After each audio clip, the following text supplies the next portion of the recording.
Hello and welcome to Self Smarter. It's me, Megan, and today we're mixing it up a little bit by reintroducing a wonderful episode that we launched early on in our podcast journey. Why are we doing that? Well, we believe that this topic is still extremely relevant, and it's called The Damn Truth About Work-Life Balance. As much as I wish the worry about work-life balance would just disappear and go away, I'm afraid the feeling is here to stay. And this is just a truth we really should get our arms around as professionals and maybe reframe the whole notion for ourselves. As a producer of this podcast, I keep an eye on things that other leaders are talking about, worried about, having to navigate on a daily basis so that we can elevate that for you here on the podcast. And guess what? Work-life balance is still up there in the conversations taking place. And I think the reason is because millennials and Gen Zs are really starting to become parents or are really getting into their careers. And while navigating higher prices and needing good jobs, reliable jobs, this just continues to burden us. So what if we let the burden go by framing our minds differently around the notion of work-life balance? That's really what we talk about in this episode of Self Smarter, so that's why we wanted to reintroduce it to you today. Thank you for coming back. Thank you for joining us, and welcome to the damn truth about work-life balance. Hi, we're Danelle and Megan, the hosts of this conversation-centric podcast for leaders seeking to be better every day. Whether you choose to be a leader in the workplace, at home, or in your community, we believe the most effective leaders are equipped to not only be self-starters, but self-smarter. Hello, and welcome, Self Smarter listeners. I'm Megan, and this is my trusty co-host, Danelle. Hello, everyone. And today we're going to dive into a heaping helping of bull. Of bull? Yep, you said bull, and so we're going to dive into that. In fact, I have to tell the story. Last weekend, we enjoyed some time with our industry colleagues and saw everyone at a trade show. And you were invited to speak on a panel. I was very, very honored to be a part of it. Yes, and it was a women's event. It was. And at some point during the event, you were asked a question and you answered in a funny way. Okay, I did not know that. Okay, I did not know that. So I'm setting the stage for our listeners. I don't know if it was funny. I didn't go. I didn't get to go. The business needed me and that needed you. And so that's what we did. We divided and conquered. But then the next day, I go to the event and I met a lot of new women on the show floor. And I would just casually ask them, you know, did you go to the event yesterday, the women's event? And of course, 6 out of 6 said, yes, it was awesome. Oh, that's good to hear. Like, yeah.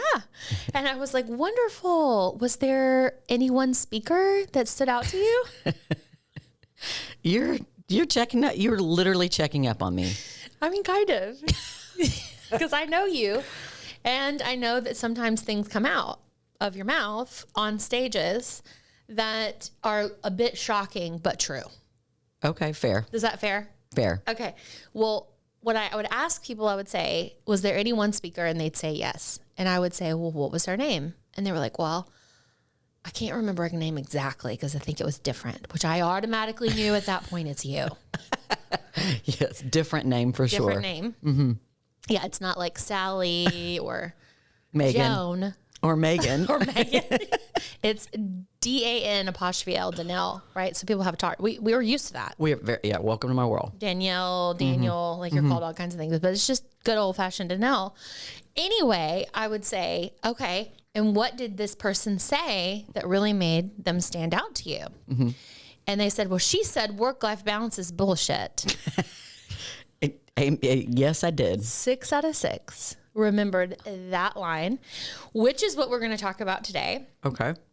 Inspired by your candor at this event, because it did affect people's lives since then. And we can talk about that later. I'll pepper that in. But I know for sure the 6 out of 6 women that I spoke to who did not know you before, definitely know you now. And it was the way you described work-life balance being bullshit that we're really going to talk about today. Yeah, we are. And I mean, I guess thank you for checking up on me.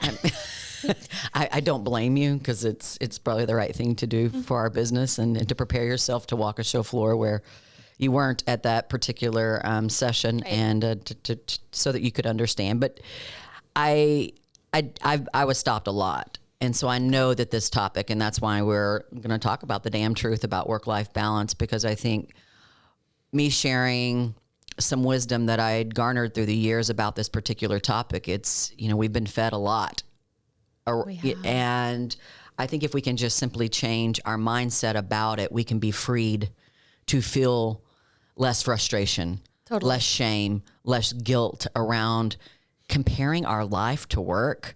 Like, that's really what I want to talk about today. And again, I had a couple of minutes on that stage, but even with those couple of minutes, I could tell by what people were saying to me, and then obviously to you. And I know that it was brought up to others in our organization as well, is that this is something that, in this instance, women, but I know men too, yes. struggle yes. with this notion of balance. So we thought it would be great to really talk about this today in terms of, this is not necessarily a structured topic. Right. This is really largely centered around my opinion and then our experiences. But what we're hopeful is that our listeners can find some, I don't know, relief or inspiration by us sharing what we've learned around this topic that, again, we've been, I don't know what the right word is, but I think the right word is almost fed. Yes. And so that's what today's about. I'm excited. Me too. I really am. And I love to be able to, throw down a bullshit every once in a while. Just for the hell of it. The hell of it. Well, what I love about it is you're speaking truthfully. Yes. And people know that. Mm-hmm. And that is why they're drawn to it. Mm-hmm. And to your point, when you strike a nerve, you struck a nerve. When you said work-life balance is bullshit. I don't think the panel moderator or anyone else on the panel was expecting you to say that. But henceforth, that is why we're here today, is because you did strike a nerve, mm-hmm. and we knew we needed to talk about it. Yes. Hello, Self Smarter listeners. I can't believe the new year is right around the corner. Like, what exactly happened to 2023? I can't believe it. What a blip. I don't know about you, but I'm getting excited about starting a fresh new year in my life and here on the podcast.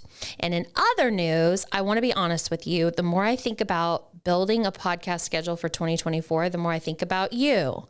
I'm wondering if Danelle and I are really talking about the things that keep you up at night relative to leadership, or alternatively, what's working for you that you want us to shout out from the rooftops.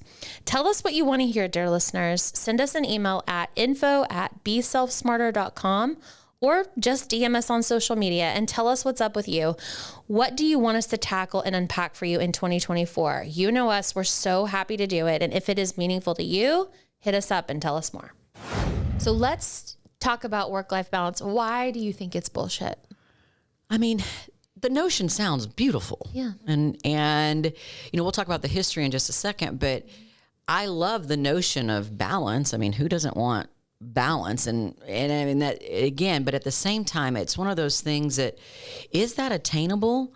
And why are we comparing our work and our life? I can't help it, but this visual pops up of a scale. Right.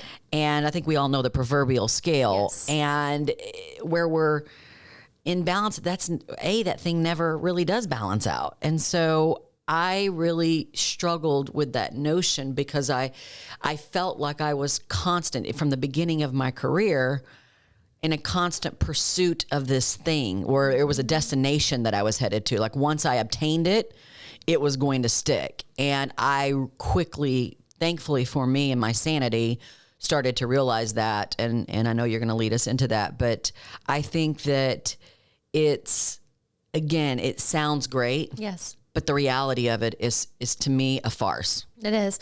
And there's, you and I are both ex-Jenners. We make mm-hmm. no bones about that. But the importance of us being ex-Jenners is that we're definitely in between baby boomers, which work-life balance wasn't even a thought. Mm-hmm. They were just like, do it. Mm-hmm. Like, this is what I have to do. Right. Right. And women entering the workforce in large rates.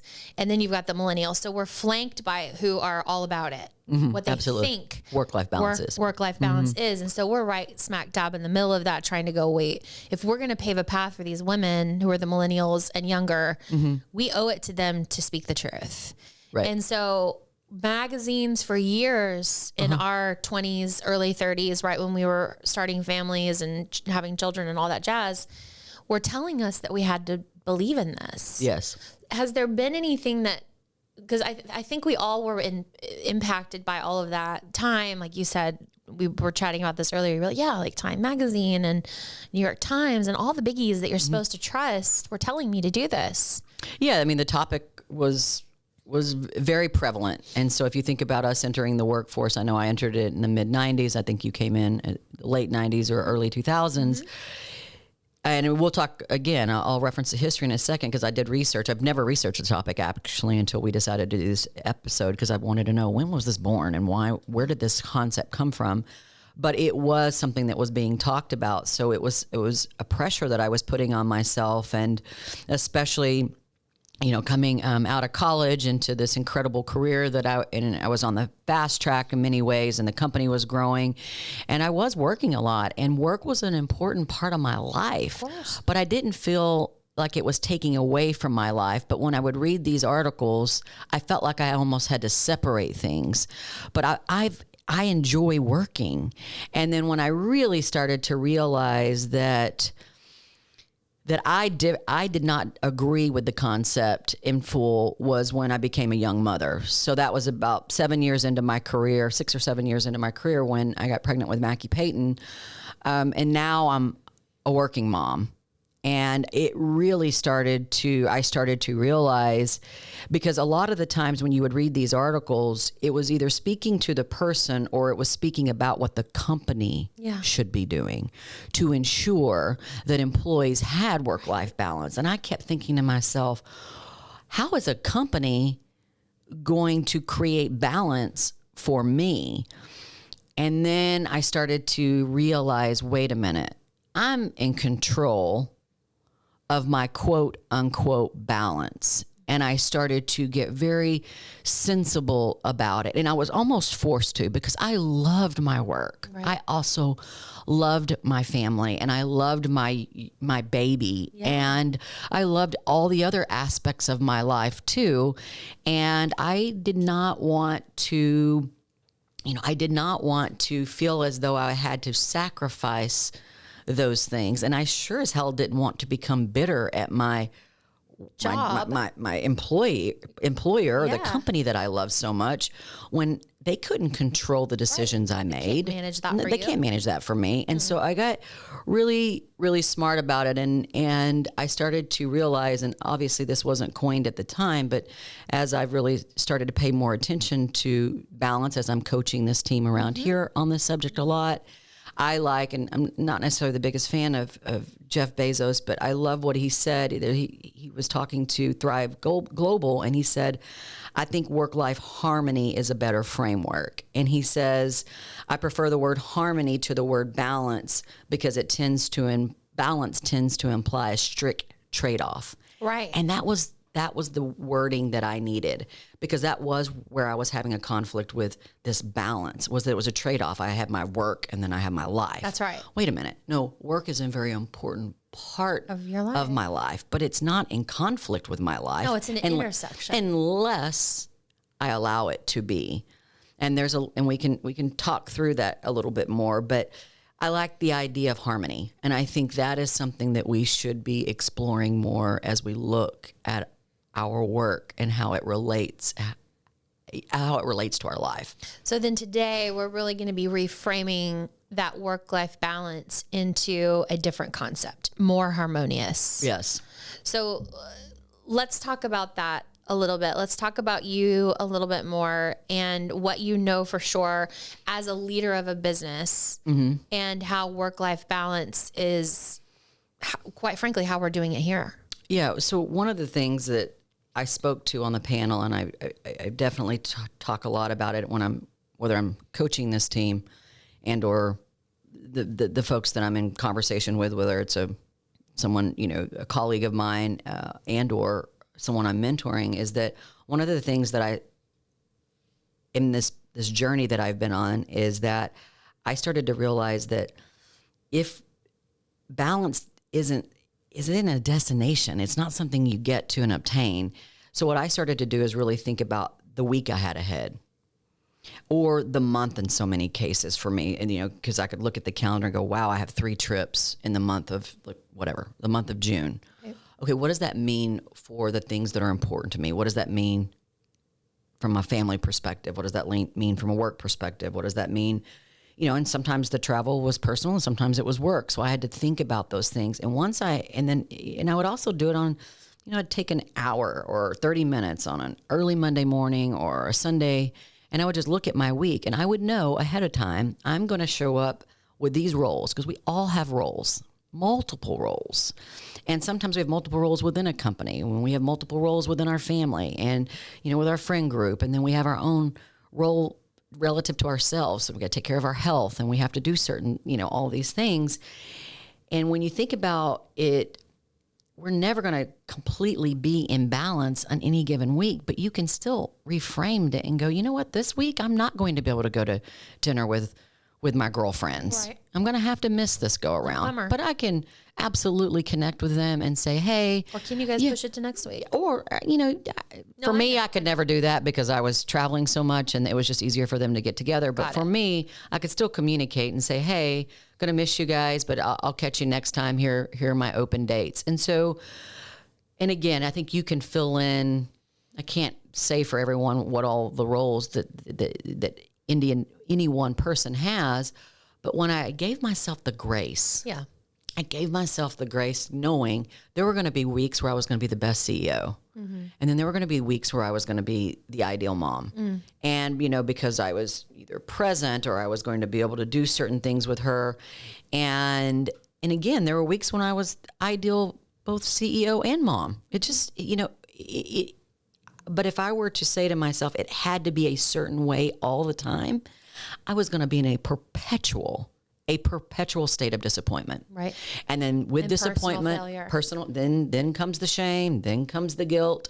Again, we can get out Brené's Atlas of the Heart and we can really start to unpack those emotions. But once I did not allow a concept to rule my thinking around balance, and once I didn't expect a company to deliver that for me, I was free to create the harmony that I was looking for. Was it always harmonious?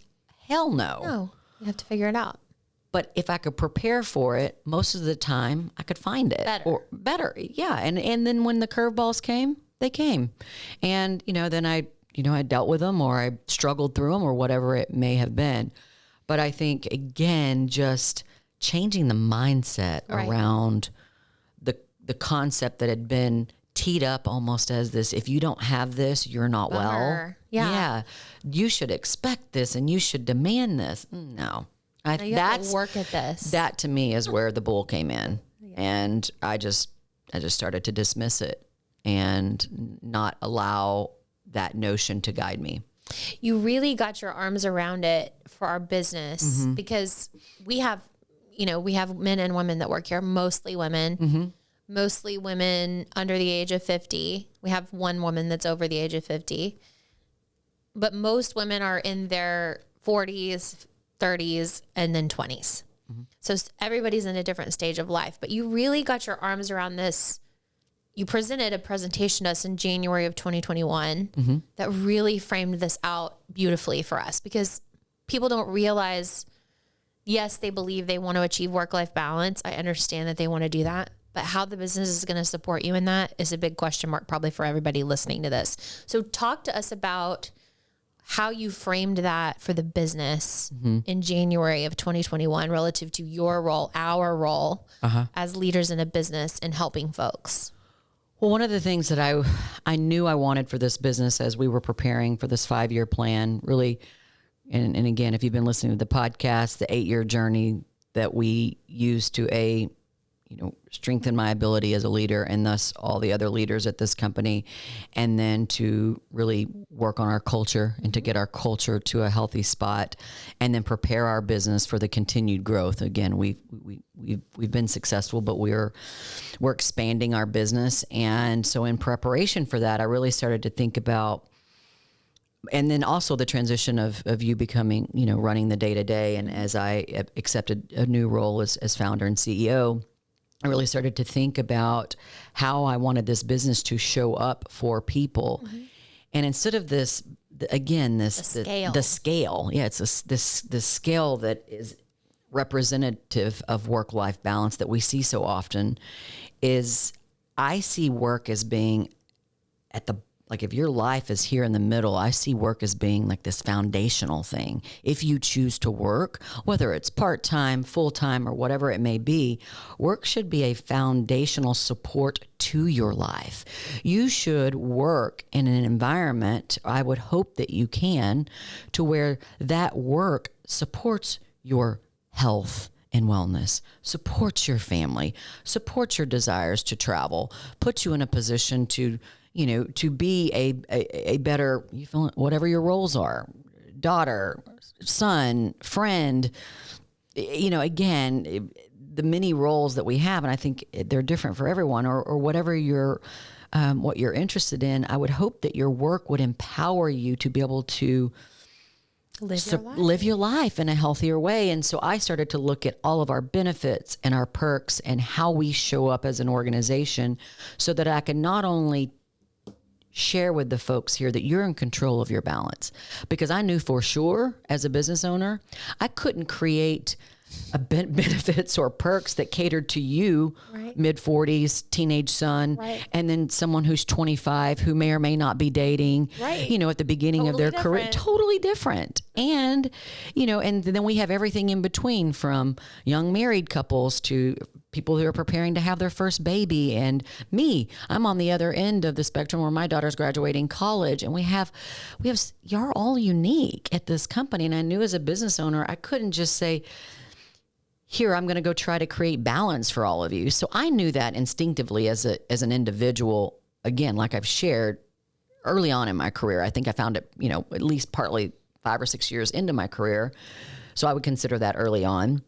But then as a business owner, the last 18 years, I realized, and it took me a while, because I wanted there to be fairness, and I wanted there to be this everything works for everyone. That's right. And the reality is it doesn't. But what I could do is that I could create an aggressive benefits package and perks, and offer perks that support people who are responsible enough to think about their life and work being an important part of it, and realize that, wait a minute, I control the decisions I make. And this business is here to support me in my journey of life. That also includes the work. And so that's part of the coaching that I provide here, is that you're in control, but here are all the things that we're offering you, mm-hmm, in order to support all the aspects of your life. And that, you know, we announced last year we're paying 100% of healthcare. The reason why I decided to do that is because I want people to know at this company that I care deeply, and that we were at a position financially where we could afford it for the first time. And it means a lot to me. Mm-hmm. Now, that probably didn't resonate with everyone right away, but when I think about the majority of it, it did. And now I watch people now coming off of their parents' insurance, and then we share the dollar amount that they would have been paying. Like, here's what we're paying on a monthly basis for your insurance. They're able to connect that benefit to seeing what a big impact it is to them, financially, but also they know that this company cares. Right.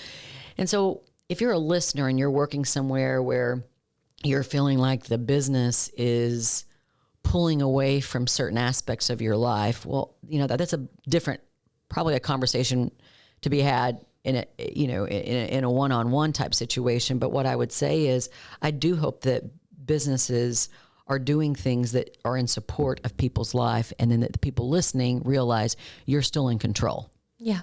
Maybe you don't have, again, I don't know what it takes to create balance in your world, but for some people, it just depends on what it is. But I do know that when you can think about you're in control, what do I have?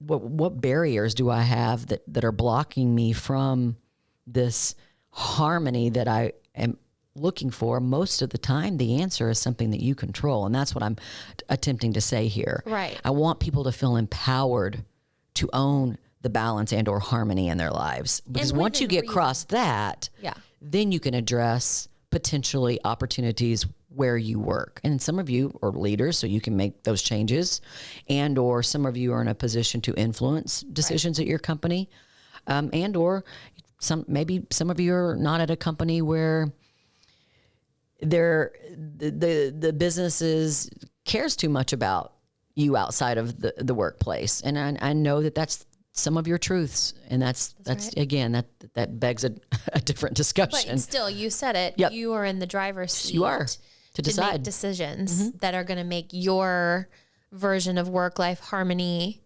work for you. That's not the job of the business. The business obviously is a business and has a job to fulfill, and you are a part of that business. So you get to decide your fate in that instance. So I'm actually putting together right now as I'm listening to you and appreciating everything you have to say, especially from, listeners who are leaders, listeners who are business owners, and then on the other side of it, people who are working for businesses who are after this notion and they've heard about it and they potentially are going through this. I think about the pandemic and I think about this sort of bubbling pot simmer that came up to an boiling over in 2020, where people, well, quite frankly, they realized what it felt like to be at home all the time. I think they probably liked it. Personally, I'm too extroverted. Like I was like, get me out of here. But some people liked it. And then as a result of that, we had, which you talk about, the Great Resignation. Yeah, I mean, and I don't talk about it. I mean, the reality, we did as a culture, we had the Great Resignation. And I think, and I like how you described that there was already a simmer. Yes. And what was simmering is that we had toxic cultures. We had a lot of businesses that weren't showing up with people first in mind. Yeah. And I think there were a lot of frustrated individuals out there that were already on the brink. Yes. And then you have the pandemic hit, and it was almost this permission slip to make. And I think people made a lot of life decisions during COVID, not just relative to, leaving a workplace, but in this instance, that's what we're speaking to specifically. And what I think ended up happening is that I think those people who were already on the brink and rightly probably should have been leaving those organizations and finding their way other places. It became almost this, I don't think the right word is a cool thing to do, but an acceptable thing to do is to just up and quit. And I think a lot of people who were not prepared financially, were not prepared with a plan that took them beyond those first few months. And, let's be honest, we were in a position from our country was in a position to fund some of this. I'll just leave it at that. So I think people could find justification in that way. But what we're now starting to see, we're at the beginning of, is the Great Resignation, which we've been living through the last 2 years to 18 months, is now turning into what they've coined as the Great Regret. Yes. Because there's a larger portion of people who left their jobs. Not all of them were unhappy, but they were in pursuit of this ideal. Right. Just same ideal that anyone who bought into the notion that a company is responsible for balance in your life. That's I don't right. want a company being in charge of balance in my life. I want to work at a company where they care about it and they're doing things and they're illustrating to me that they care. But I want to be in control of that. So I think that's now what we're starting to see unfold is this great regret. And if you can Google it, you can start to see the conversations really starting to turn. I think Adam Grant I heard a great podcast with him on this particular topic.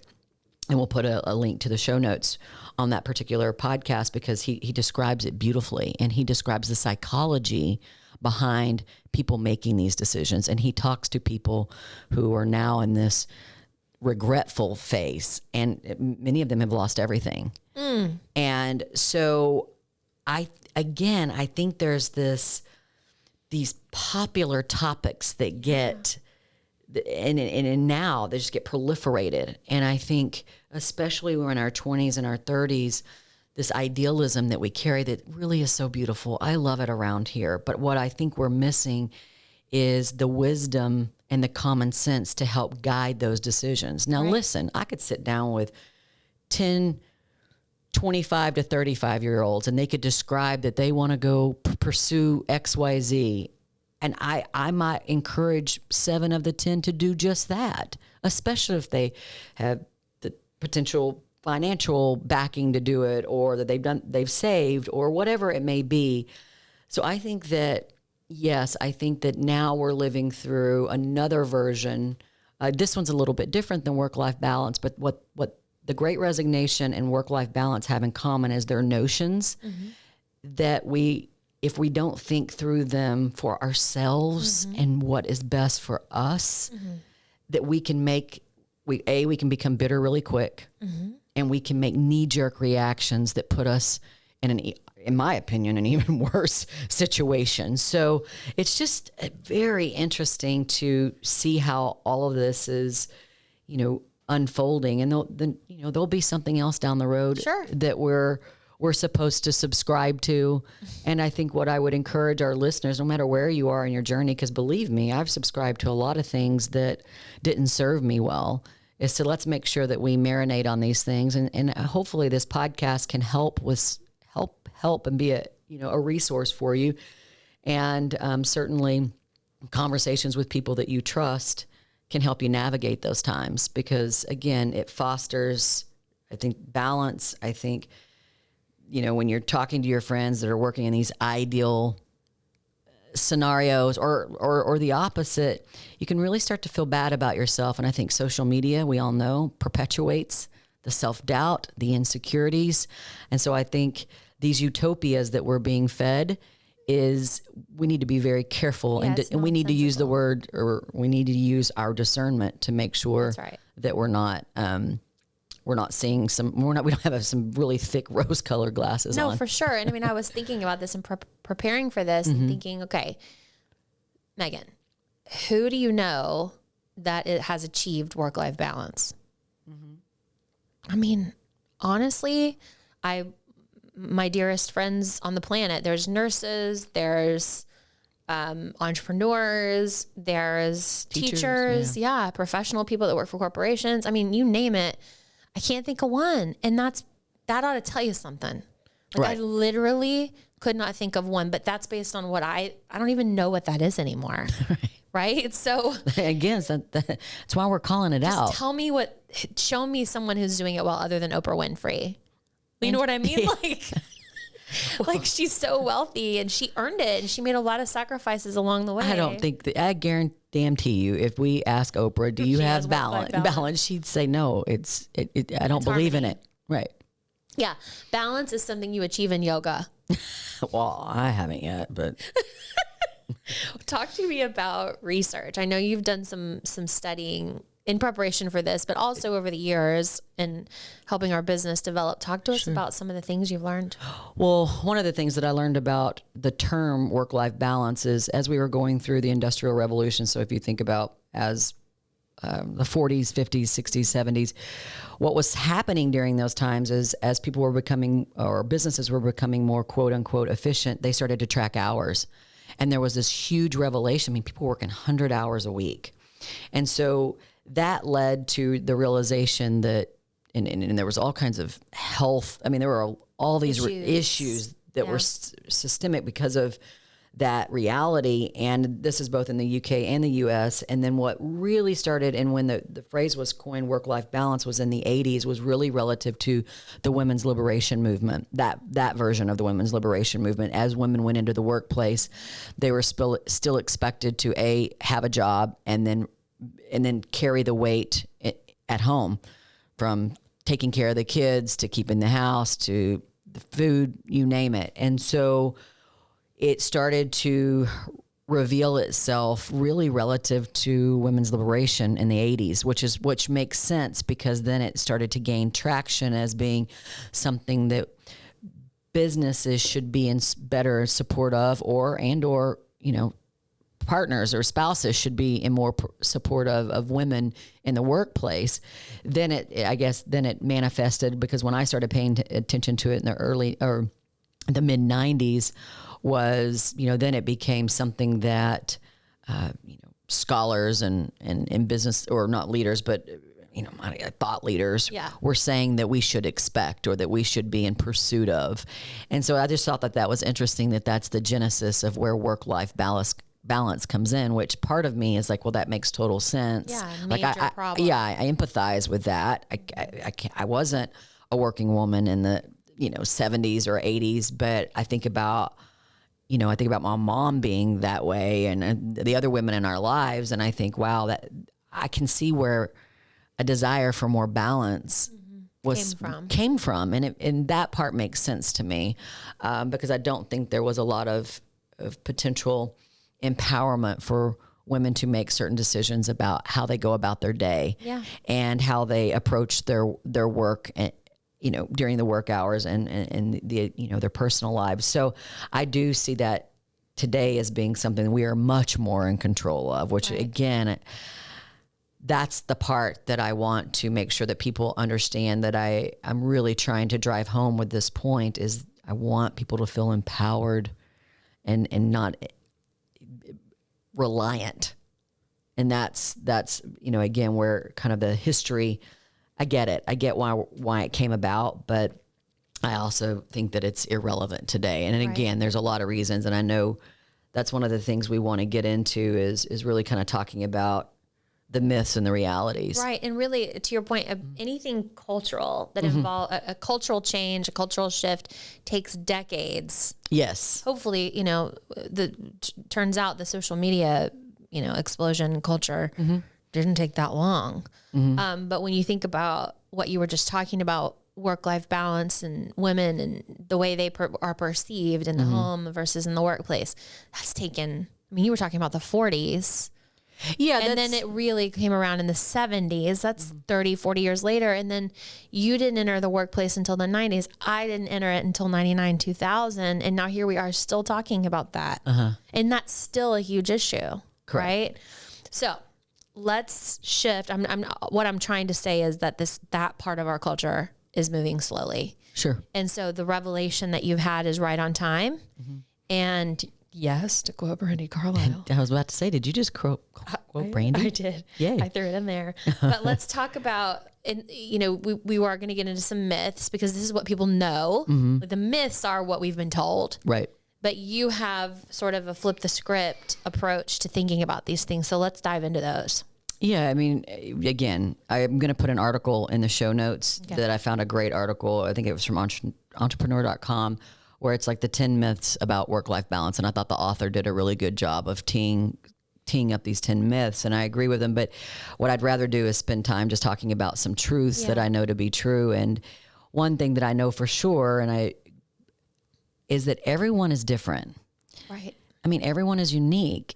And not only are we unique in this moment in time, but we will change and evolve as we mature, as we go through different seasons in life or chapters in life. And so to think that we can obtain the balance, you're going to be constantly change, because you're changing and your life is changing as you grow older, as you take on more responsibilities. And I don't need to describe that to our listeners. You're smart enough to know what I'm talking about. That's where I think it gets wonky, because it can get fatigued, because just when you feel like you have achieved some harmony, you make a decision to get married, or you get pregnant, or you become, your partner becomes pregnant. And so, and then all the different scenarios that can happen from there, or you need to move, or you have a parent that needs help. Like, there's so many different things that happen in life that we can't cement ourselves into a particular moment. But what we can do is we can realize when we're in a moment of harmony and relish in it, because it will change and we will need to pivot and adjust accordingly. So I think if you're thinking about everyone is different, and I know I mentioned this earlier, but if you think about like what's right for me right now as a mother of a graduating college student and someone who's now transitioned the day-to-day business that they've ran for the last 18 years is different than you. As much as alignment we are, it's still different with you as a mom with a son who's entering high school and now you're running a business day to day. So yes, I've been through that chapter, but we're in different chapters. And so to think about my balance relative to yours, as close as we are, it's still very different.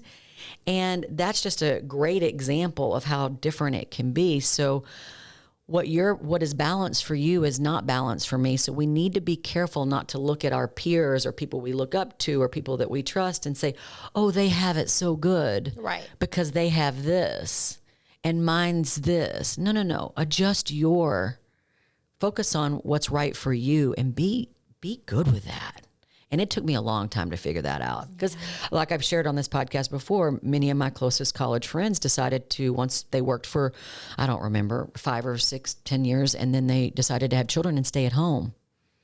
It was easy for me to get caught up in am I doing the wrong thing by not doing that?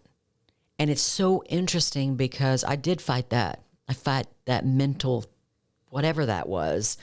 And I fought it. And now it's interesting as we enter our 50s and our children are older, I think they're having a similar thought. Like, wait a minute, should I have stuck with my career or at least some version of that? Because now my kids are gone and I'm dealing with empty nest. Oh, yeah. And again, the particular friends that I'm talking about are wildly smart and can go do what they choose to do. But I see the mind games that we can almost play with ourselves. So it goes back to comparison. It does. This work-life balance breeds comparison. And I want us to not allow ourselves to go there. And we will go there. And I hope you have people around you that can tap you on the shoulder and say, wait a minute, like you do me so often. So yeah, everyone is different, including you. So treat balance and harmony as something very unique to you. Sure. Can you look to others to find inspiration or ideas? Of course. I mean, I hope this podcast helps. A huge inspiration. Well, yeah. Yeah. Well, I hope this podcast is too, but Oprah, yes, can be too. So I think the next truth is that, the myth is you can have it all. The truth is you cannot have it all the time. That's right. And so I think you have to really think about what all is. And no, you're probably not going to have it all this week. But I learned over time that I could be a working mom and I could, own this business, and I could be a friend, and I could be all the different roles that I play or that I had. I could do it all, but maybe not every single week was I going to be the best or be able to lean into that role 100%. Right. So that's where the grace came in. And, I think that sacrifices are going to be necessary. And so, but if we can think of a sacrifice as something that is okay, yes, versus something that's negative, right, then I think we're going to feel a lot more of this freedom. Meaning, a sacrifice. Yeah. I'll take 2 minutes to take this phone call. Right. On a Saturday because there's a food crisis. Like in our industry, that's the kind of thing we would. Yeah, I mean, sacrifices could be acute like that. Like that's an acute crisis. But it can also be kind of something easy, like what you and I do a lot of times. We decide to have conversations with your commute in. Yes. I mean, you have a 40 whatever minute commute. Well, let's knock some things out. So, but then sometimes that's just smart. And then that's just using time wisely. That's just us being wise with time. We don't do that every morning because I want you to listen to podcasts and getting smarter like I do. Mm-hmm. And I think it's, on Sunday nights, I have been in practice for years. I take 30 minutes. Sometimes it's a little bit longer depending on what the week holds, and I just get organized. And am I sacrificing something? Actually, I'm preparing to win so that maybe I have the chance to be a lot more productive during the week, and then I'm leaving the office for achieves the balance. I'm leaving the office at 6:00 or 5:30 or whatever it is, so that I can go exercise. That's right. In the evening, achieve the quote unquote balance, the harmony. Yes. Yeah, yes. And I will say, to add to that, that's something you've taught me. That's something that we teach here at a minimum with our directors. All of our directors at DMA do that. And we're trying to teach the management team and everybody at the company, I don't care what role you're in, to practice that. Even if it's not Sunday night, fine. It's Friday afternoon or whatever your Monday morning, bright and early, like whatever your and we jam. have every version of that here. Because the point is I know this for sure. I feel yucky when I feel like a failure on a Wednesday because I couldn't do what I set out to do. Well, how did I plan for that? And so you set the stage for yourself. So I appreciate that one a lot. And what I don't want to dispel is that there's going to be curveballs. I don't care how well planned out you are. Yes.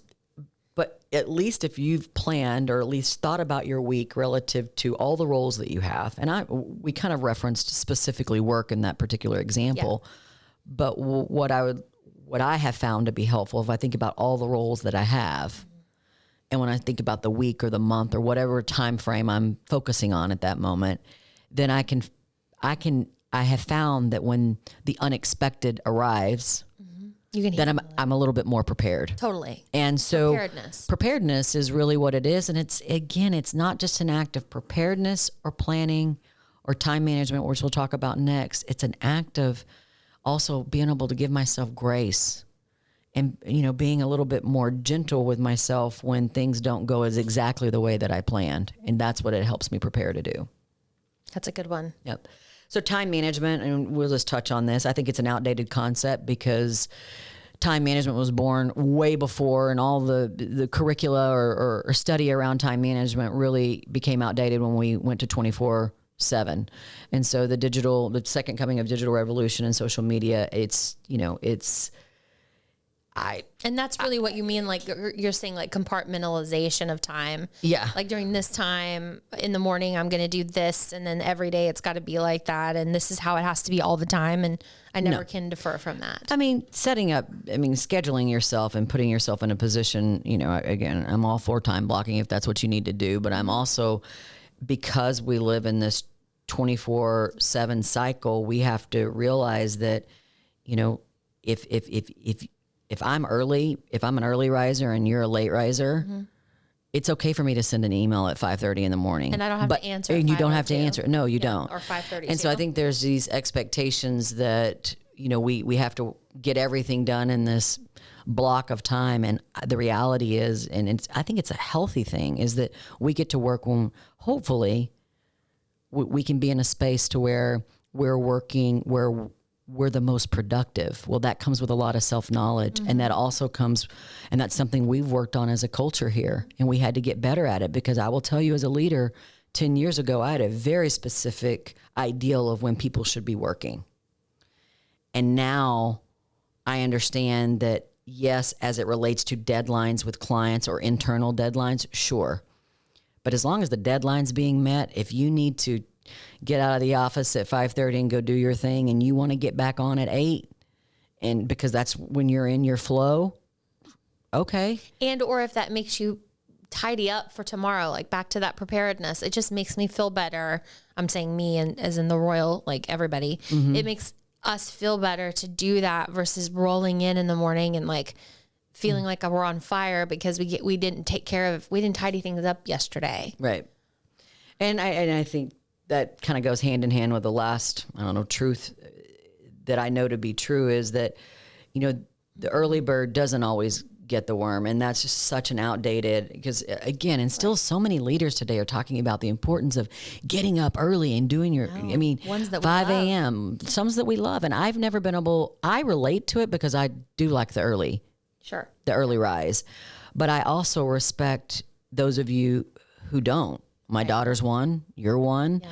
And I see where your effectiveness comes in. We have some leaders around here that they don't get into their groove until 2 p.m. And I'm like throwing down a tea because I've been up, and exercise and done all these other things. But, then now I've learned, especially in this stage of my life, I'm kind of a mixture of both. I can go one way or the other. And so I think those are other myths relative to balance. We think, and again, I don't want to go off on this tangent, that we got to have a certain amount of sleep. Sleep is very important to us, and it's very important to our bodies, but we're all wired differently. What we need in terms of sleep is a little bit different. So, but everything, I can read it 3 times a week. If I don't get 8 to 9 hours of sleep every night, I'm not optimum. And well, I can't do that without help from Help.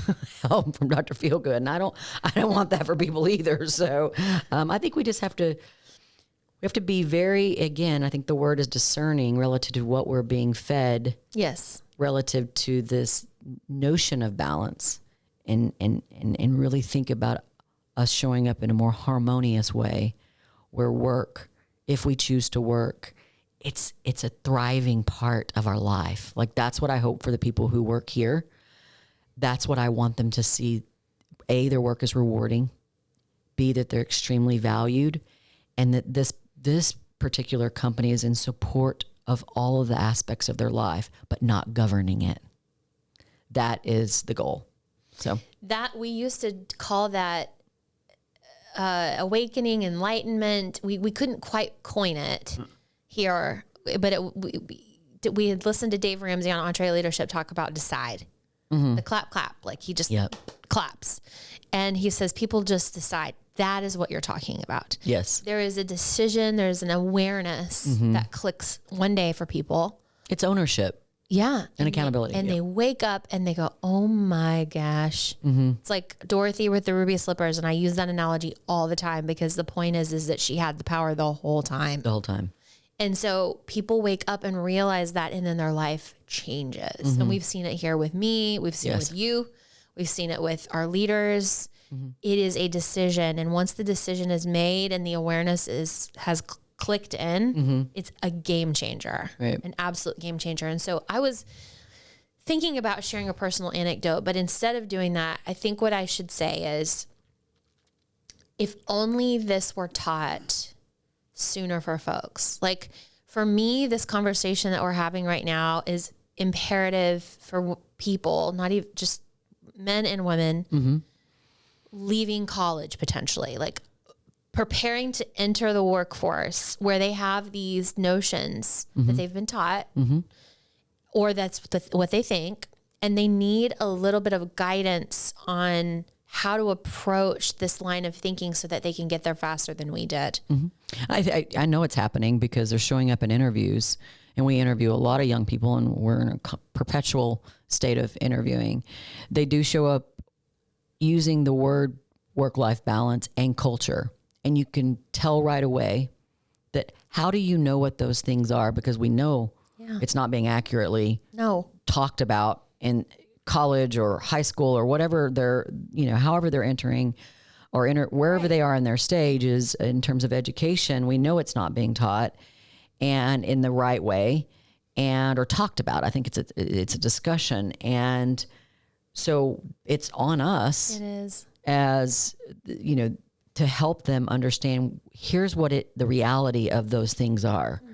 And here's what culture truly is. I know you've been taught to seek it, and maybe you saw it in a movie, or maybe you think it's these certain things, but here's what a culture is. And again, you can go revisit that episode, previous episode where we had 2 full episodes on culture. Yes, we did. And we speak to it a lot. And we do talk about the fact that not only do business owners and leaders not know truly what culture was. I certainly didn't until I became a student and really understood what culture is.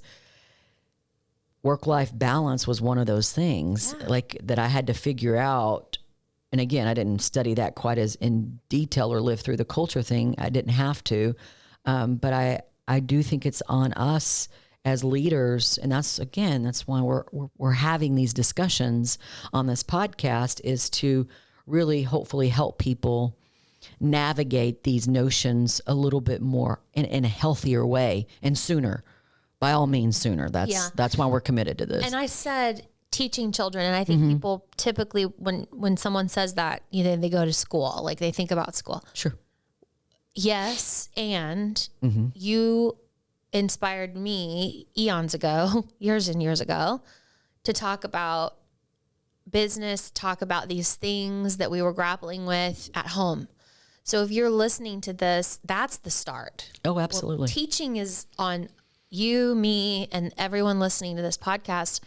You can't talk about this stuff soon enough to a niece enough. It doesn't even have to be your own child, right? Like young people who are going to work someday and are going to navigate this notion and are going to have some trouble, right? Like they're going to have a struggle with the responsibility that they feel to be a good employee and a good worker because they want to do all those things, maybe more than we do. Like they have this passion for climbing mountains and doing all this cool stuff. And I want to, go out and experience. Well, so do we, they just have to have, we owe it to them to help them be equipped with this line of thinking so that they can use their discernment sooner. Absolutely. I mean, I do. I hope that, the conversations that we're having here on Self Smart are certainly helping the leader, in the workplace, the leader that you are in your personal lives and activities. But we're also hopeful that this information is something that you are passing along to the younger people in your life, whoever they may be, so that we are preparing the next generations, plural, with a lot more realistic expectations of what they should expect of themselves and, their future employers and potentially themselves as a business owner. That's right. And so that is, again, that's what keeps us on this, committed to this particular sharing these things. So yeah, you're right. This should be something that we're all committed to. That's right. So for your, if you have dinner out tonight, or if you have a car ride with a young person, or if you do just kind of a check-in with somebody that that's young, I would say, how do we feel about work-life balance? Well, let me tell you what Miss Donnell said. Miss Donnell says work-life balance is bullshit. Yeah, well, I don't know that I want you.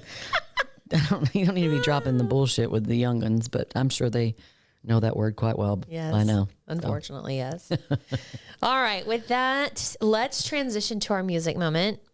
And, usually these are happy times. And recently you and I lost one of our favorite country music performers, Naomi Judd. Yeah.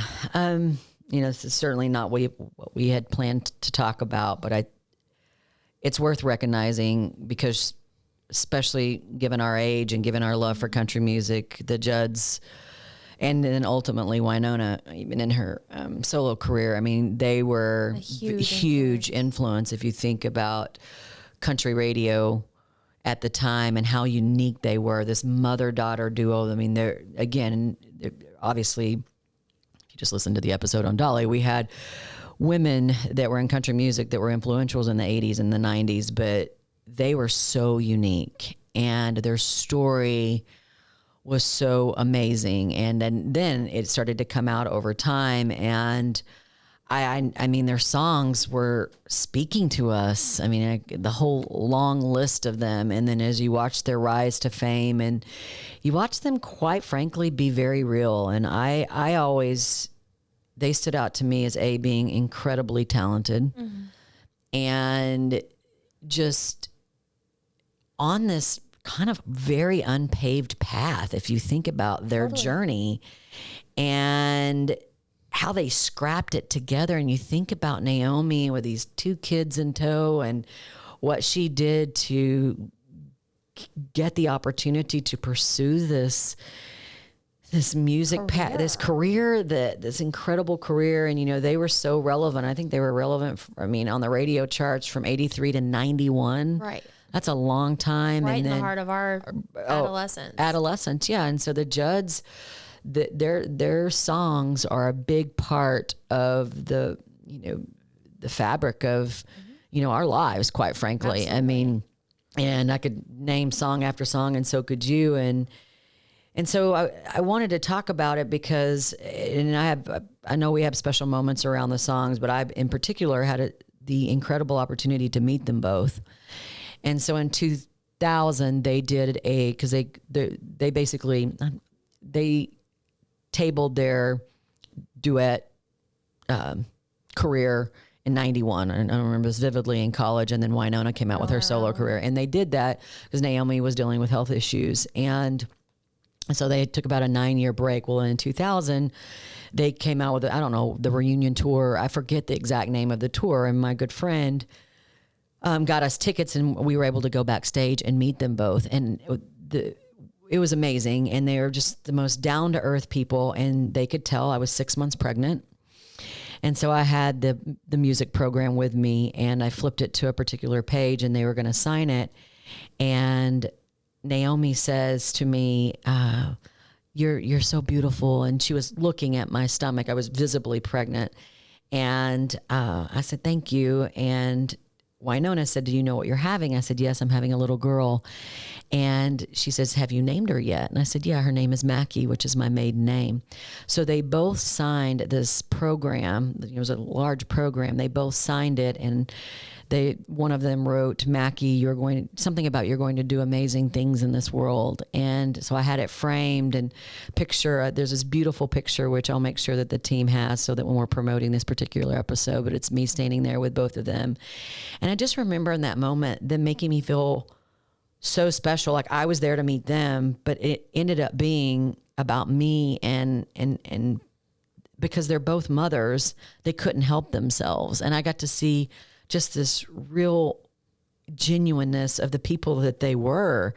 And then to think about, they went on to do several other comeback tours or reunion tours. I forget what they call them, but I just applauded Naomi through the years to really speaking out against her struggles, her struggles with mental illness and depression, and, how that impacts them. And to see her daughters now, reconciling that reality. And, by now, the news is we all know how she lost her battle with it. And and I think it's up to us to honor and tribute not only her incredible talent, but the incredible brave woman that she was to speak about something that, and again, I encourage you to go listen to some of her interviews. She's been talking about this for years and years and pleading for more awareness and help around depression in particularly.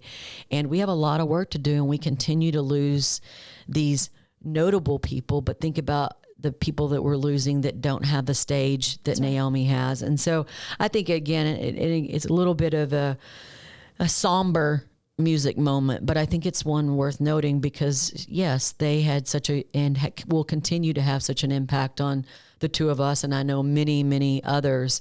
And I mean, I can't count the amount of people that sent me an article, this article, and traded it. So I know it's resonating with a lot of people, and one of them being my daughter.